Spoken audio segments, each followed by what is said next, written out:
નમસ્કાર 24 hertz news હવે જોઈએ અગત્યના સમાચાર।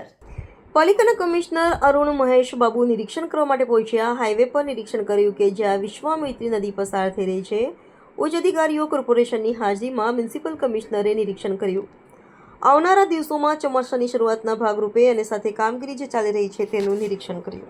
ઓથોરિટીને બોલાવવાના છે અને એમની સાથે 3 વાગે મીટિંગ થશે કે એ લોકોનો પ્લાન શું છે, આના અંગે લોકો શું કરશે। અમે આજે ફિલ્ડ વિઝિટમાં ગયા છે, જે વિશ્વામિત્રીનું પાણીનું નદીમાં આવતું હોય જે જગ્યામાં જે બ્લોકેજ છે અને ગાડીએ તો જ આ પાણી વરસાદી પાણી જે પણ આવે છે તેમાંથી બહાર નીકળી શકે। આ ચોક પોઈન્ટ છે એ જગ્યાની સ્થળ વિઝિટમાં અમે જઈ રહ્યા છે। અત્યારે એનએચઆઈ ઓથોરિટીઝને 3 વાગે બોલાવ્યા છે અમદાવાદથી અને બુલેટ ટ્રેન ઓથોરિટીઝ ત્યાં સ્થળ ઉપર છે, એ પણ વિઝિટ કરવાનું છે। એ કરવાથી આનું પાણીનું વરસાદી પાણી નિકાલ થાય, આ કામ મોસ્ટ ઇમ્પોર્ટન્ટ કામ છે। એટલે અત્યારે પણ વરસાદ ગઈકાલે પડી આની અંદર પાણી વધારે આવે તો ત્યાંથી જ નીકળવાનું રહેશે। આ બધું કામની વિઝિટમાં અમે કરી જઈ રહ્યા છીએ।